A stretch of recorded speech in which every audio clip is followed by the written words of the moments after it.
Nice to be back with you, Jim. It's really nice to be back. I felt a little like some cobwebs, but they disappeared pretty fast. Yeah. Thanks for playing Avenue Z. This is this is one of mine, and obviously it's drawing from that pool of spooky minor key chromaticism, that we touched on with like Billy Strayhorn's Chelsea Bridge, right? Or famously Harlem Nocturne. And In Like Flint. Yeah, it's just, as far as I'm concerned, the minor key includes the flat 2 and the sharp 4. Did we do an Elo, me and you? Yeah. Oh, I mean, I'm kind of playing some of the similar parts. Like, we might have to go to a major key eventually. Ted Green used to call this mystery minor. Meaning, minor key with nice. Flat 2, sharp 4. So Joe, I got to ask, like, and it's big news. Like, you played the Grammys with Tracy Chapman.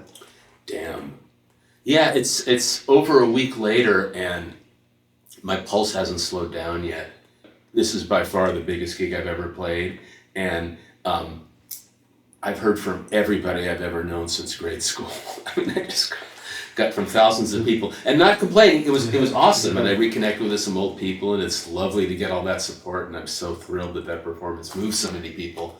But I spent the whole week putting little hearts and messages on Facebook and Insta, and I don't think I touched a guitar until today. But it was beautiful.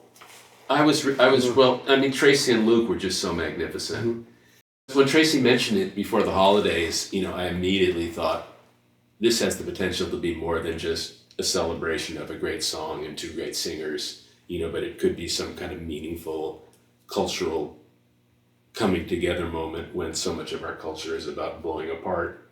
And I'm thrilled that it seems to have been received that way. It was moving, and it made me remember how music is important. The rehearsals were totally chill. First of all, Luke Combs is the coolest guy in the universe, and he is Tracy's #1 fan. And even though he's the one up for the Grammy, and even though he's the one filling stadiums today, he was just completely respectful and deferential to Tracy, and just said, I'm here to do whatever you want. And their voices blend so nicely. And from the very, very first run through on the first day of rehearsal, they were both smiling, and it was just, everything just seemed to fall into place. Good vibe. It doesn't always happen that way in rehearsals, folks. So, speaking of bad rehearsals, what popped into my head was Ralph Carney and Courtney Love. Did you ever hear that? I heard Ralph's version. Yeah, I heard Ralph was playing saxophone, and Courtney said, I don't like woodwinds.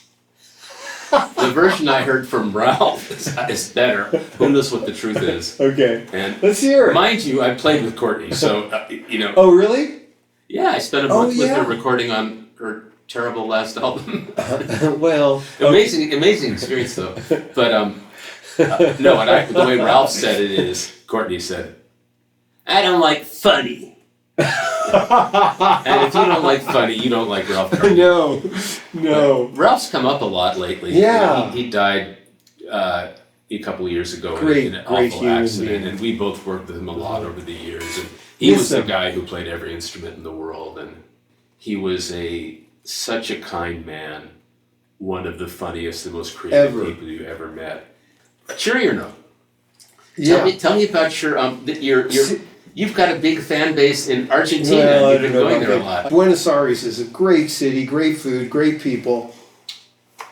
I mean, I love it there. So I have Argentine friends, and I'm just dying to go. Let's do a duet thing there sometime. Oh, we probably could.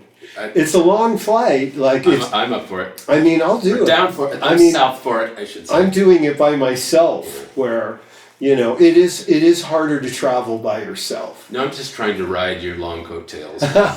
Come on.